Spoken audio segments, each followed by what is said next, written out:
Everyone, good morning to Egg Harbor Children's Story Time. I've got Nellie Bly here and Maggie and Alfie. Alfie's just checking, he's visiting. I also have two guests. I've got Claire. You can wave, Claire. I think they can see you. And I have Cora. And they're my grandchildren, and they'll be listening today to Maggie read. And you out there will be listening, which is great. So we have two books here, and we want to thank our publisher. And Nellie is thanking the publisher too. Yes. So Blue Sky Press is allowing us to read The Halloweener, which is absolutely my favorite Halloween book.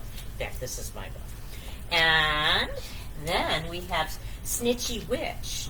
And this, we have to thank Imagination Press for allowing us to read it. And that's Stitchy Witch. So Maggie's going to be reading. And we have two little pups listening and two young ladies listening. And we'll let you start. Okay. Maggie. Thank you, Janine. Always a pleasure to be here with you. Oh, yeah. Thank it's always you. fun having you. Thank you. So this is Halloweener. Have Claire and Cora, have you heard this book before? No? Because your grandma said that it was her favorite book. And after I read it, I was like, I see why. So here we go.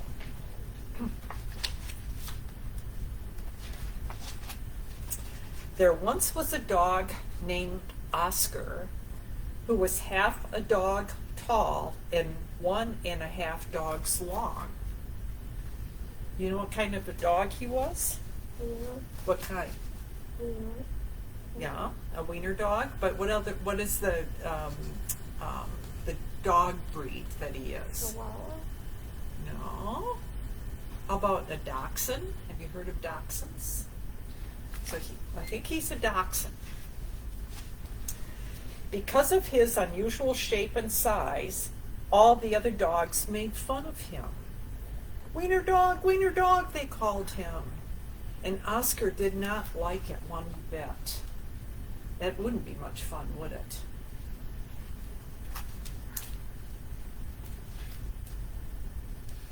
Look at his face. He's pretty sad compared to these dogs who are pretty kind of joking with him, and he doesn't like being joked with, does he? Oscar's mother was no help either. Every morning when the dogs walked off to obedience school, Oscar's mother stood in the front yard waving and calling, "Farewell, my little Vienna sausage." And the other dogs laughed and laughed. Look at them. They're really yucking it up.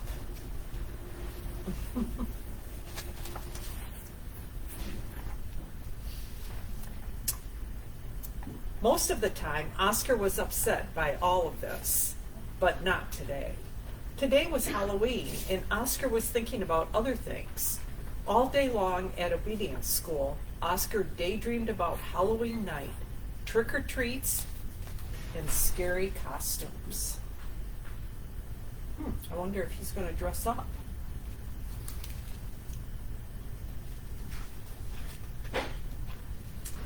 When Oscar got home, he dashed upstairs to start working on his scary Halloween costume. But when he got to his room, a surprise was waiting for him. "Happy Halloween, my little sausage link," said Oscar's mother. "I've made you a costume to wear for trick-or-treat." Are you guys ladies going trick-or-treating? Oh, cool. It was a giant hot dog bun, complete with mustard. And guess who was supposed to fit in the middle? Who do you think was going to fit in the middle?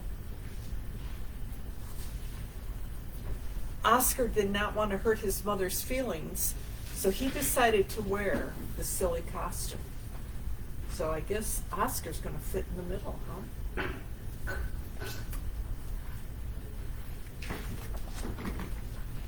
That night, all the dogs on the block gathered to show off their costumes.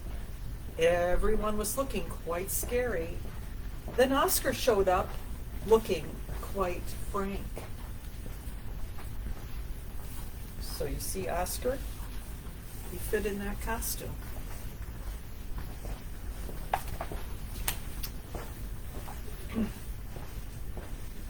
When the dogs saw Oscar in his silly costume, they howled with laughter. "Look at Oscar," they cried. "He really is a wiener dog." Poor Oscar was so embarrassed. "Wiener dog," laughed all the other dogs as they ran off to do trick-or-treating. Oscar tried to keep up with the dogs, but his silly costume kept slowing him down. All the dogs are here, and here's Oscar way back here. He can't keep up.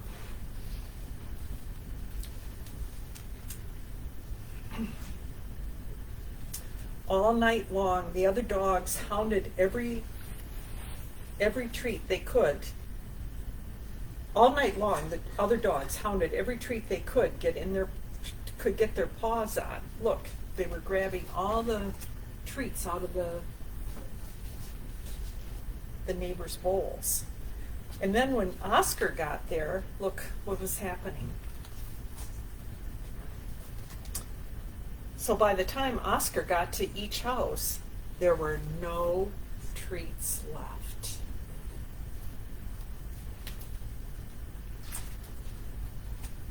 Soon trick-or-treating was over, and the dogs walked home past a spooky graveyard. Suddenly, a horrible hissing sound filled the air. Sssss. The dogs stopped dead in their tracks. Then out of the graveyard rose a ghastly monster. The dogs screamed for their lives. They dropped their treats and jumped into the nearby pond. Oh my goodness, this is quite the story.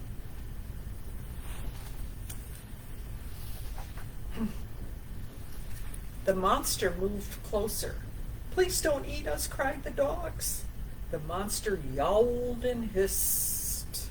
"Hoo, hoo, hoo," cried the dogs. The monster jumped up and down. "Somebody save us," the dogs cried.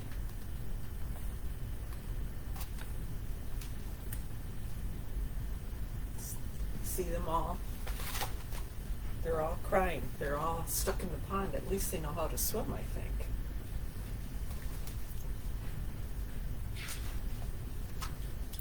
Just then, somebody showed up.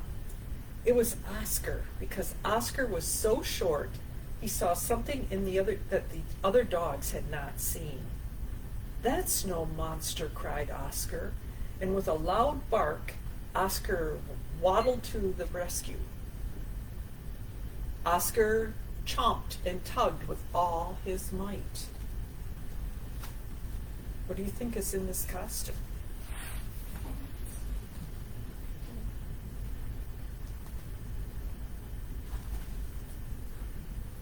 Okay, let's look.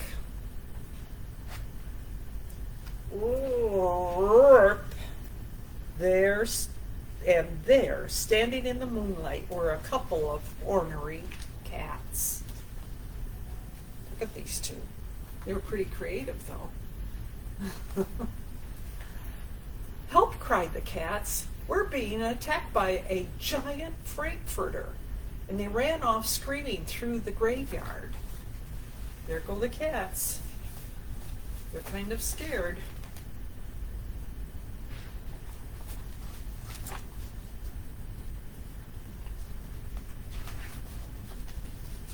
The dogs in the pond had seen the whole thing, and now it was their turn to be embarrassed. "We've been chased into the pond by a couple of cats," they moaned. But Oscar was the true friend. He leaped into the water and swam out to the dogs. Boy, Oscar is a true friend, isn't he? Oscar's silly costume made a wonderful life raft, and the dogs climbed up. "All aboard," Oscar called. and he dog paddled back to shore. Boy, that would be quite the dog paddle. There he is. All the dogs jumped on his back, on his hot dog bun. When they got back to dry land, all the dogs shared their Halloween treats with Oscar. Oh my goodness, look at all of those treats. Can you believe that? Because Oscar had been so brave, the dogs changed his nickname from Wiener Dog to Hero Sandwich. And from that night on, nobody ever made fun of Oscar again. Oh, that's a fun ending to that story.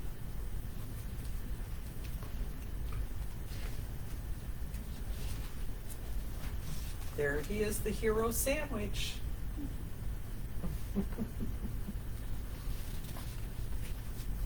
Well, that was a fun book. I'm glad your grandmother knows about this. Should we try another one? This book is called The Snitchy Witch.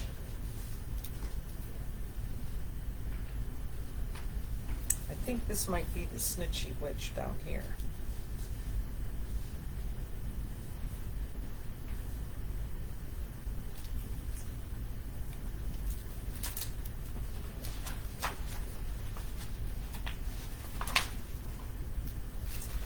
This says, "Welcome Witches." Looks like a haunted house, don't you think?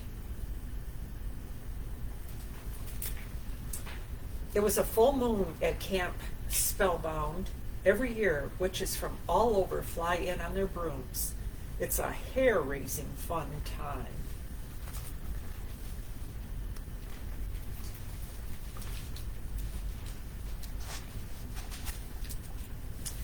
There are broom races, magic potion swaps, cackling contests, and hat decorating parties. So here are the broom races, the potion swaps, the cackling contests, and the hat decorating contests. That's kind of cool.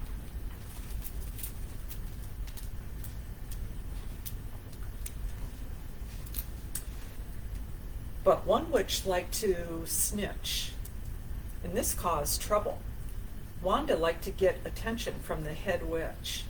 Whenever Wanda believed someone was doing something wrong, she would tattle on them. She snitched on William when he took food from the cauldron before dinner. Oh my goodness, Wanda. I don't know if that would be a very good friend, would it? Here's William taking the snack from the cauldron.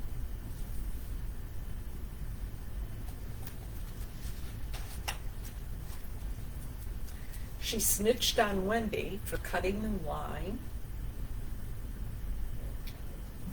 Look at Wendy, she's singing a song, so she's trying to ignore her. She snitched on Wyatt for spilling some potion on the floor.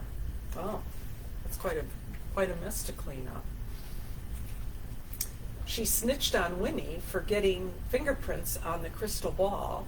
She even snitched on Ben, the black cat, for meowing too loud while everyone was sleeping. Oh my goodness.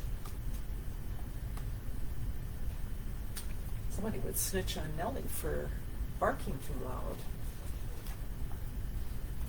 Nels, are you sleeping?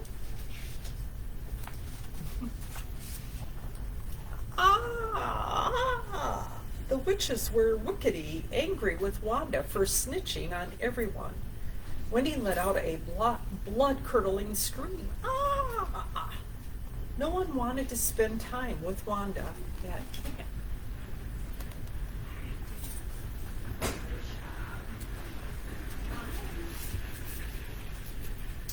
There's Wanda. You gonna go see Claire? Wanda looks pretty sad because she doesn't have any friends, doesn't she? Would you want to be friends with Wanda? No. Wanda asked Wyatt why no one was talking to her or playing with her.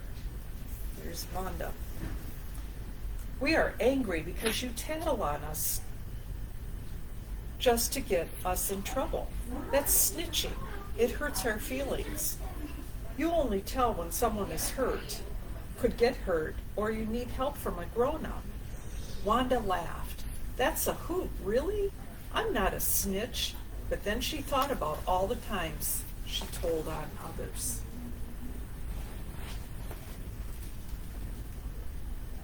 There she is thinking. She's thinking, maybe there's some truth to that.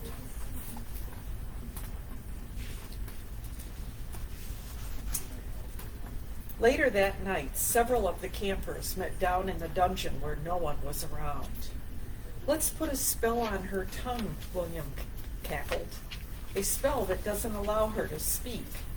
That will teach her a lesson, Wyatt howled. They pulled out a big book of spells. Here's one on snitching. Wendy pointed out. Everyone recited the spell together. Ooh, I wonder what the spell's going to be.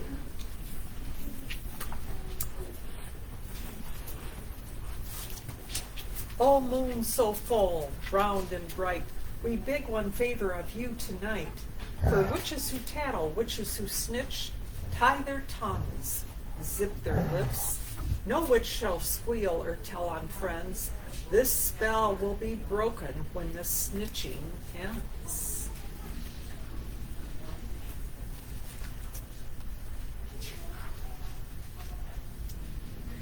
The next morning, Wanda went to greet the others, but when she tried to speak, no words came out of her mouth. Someone must have cast a spell on me, she thought. Whoa, look at that. Even the cat is surprised.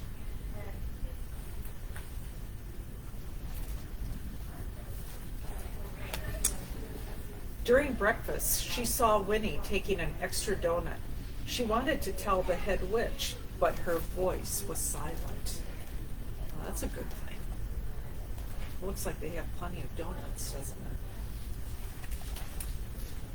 it? She saw Wendy take things for a potion that did not belong to her. Again, she tried to tell, but nothing came out of her mouth. There's Wendy taking a potion. Here's Wanda. Wanda then saw Elmira taking out some of the straw from William's broom. That could cause the broom to fail during the broom race. William might fall and hurt himself. Wow, that's not very nice.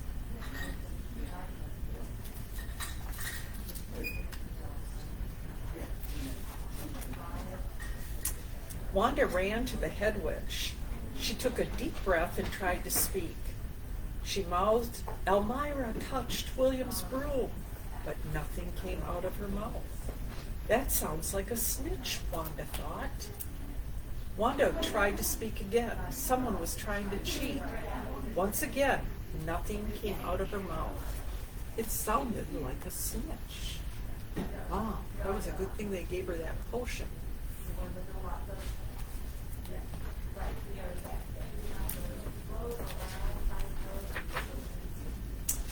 Time was running out. Wanda thought and thought, I got it. I'm really worried about William. Her voice was back. The spell was broken. What is it? Asked the head witch. So when she said she was really concerned about somebody, her voice came back. I'm really worried about William. I'm not snitching. Someone's in trouble, Wanda said. That's right, said the head witch. Tell me what you are worried about. Wanda told the head witch what she saw. So she was worried that William's broom wouldn't work very well in the broom race. He might fall out of the sky. William thanked Wanda for protecting him from getting hurt. The witches apologized for casting a spell on her tongue. We just wanted to help you stop snitching, said Wendy.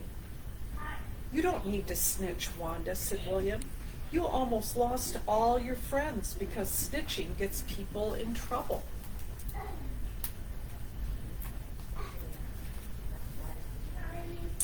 From now on, I will zip my lips and never snitch, Wanda promised. Look at her. There she is, zipping her lips. William gave Wanda a big hug for helping him, didn't he?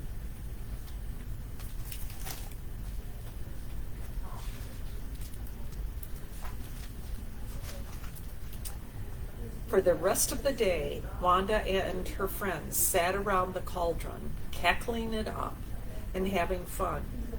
Wanda was glad she made the switch from being a snitch. That was nice of all the children to help her.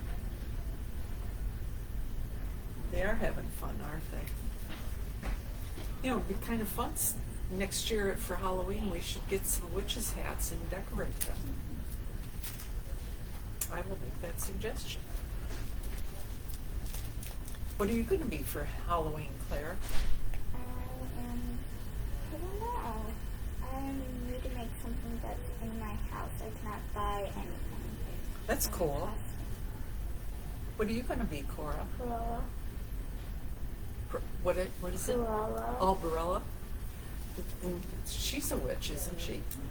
Her name is Cruella DeVille, and yeah, I don't know what she is though. Yeah, I don't know. She's a, yeah, I agree with you. But it seems like I'm not sure that she wears a witch's hat though, does she? Yeah. Do you have stuff at your house that you're going to use? Yeah, a curly white wig that I'm going to spray paint black and a red ball gown. Oh, wow, that sounds really cool. Where did you find the ball gown? I had it. I bought it for a wedding. Oh, wow, that's really cool. Claire, do you know what you're going to draw from? Do you have a bunch of stuff in the attic that you can get out? I think I'm just going to go from 2 through 9 grander from here. Oh, wow, cool. From a couple of years ago. Oh, cool. Well, that'll be fun. Do you live in neighborhoods where you can go trick-or-treating? Oh, Yeah. oh boy, good. We have a really long driveway, and we would love if kids would come, but they don't want to walk down our driveway because it's too long. So we have something for everybody, though. Nellie brought some treats. Right, Nels? Yeah, you got some treats for the kids. You want to give them to the kids? So Claire, do you want to come and get something? And Cora? We'll take a couple if you want. Oh, well, those are dog treats. Yeah, there's dog treats in here too, Nels. You can take a couple if you want. Yeah. Mm-hmm. Oh, what? You Thank you. You're welcome. You want me to take another one, Cora, for you? Wow, Nels, you hit the jackpot. Look at that. You hit the jackpot. There you go. There you go. Well, thank you for joining us. I'm always excited. When will you come again? I think for Christmas and New Year's. New Year's and Christmas. Oh, cool. Maybe you could bring your favorite books so we could read those. That would be really fun. And share those with the children on the screen, our visitors. I'm not doing it. You're not going to bring any books? Okay, that's okay. I haven't brought any this year. Oh, you haven't read any good ones? Well, Sometimes it's hard to find good books. So, well, thank you for joining us. I'll close our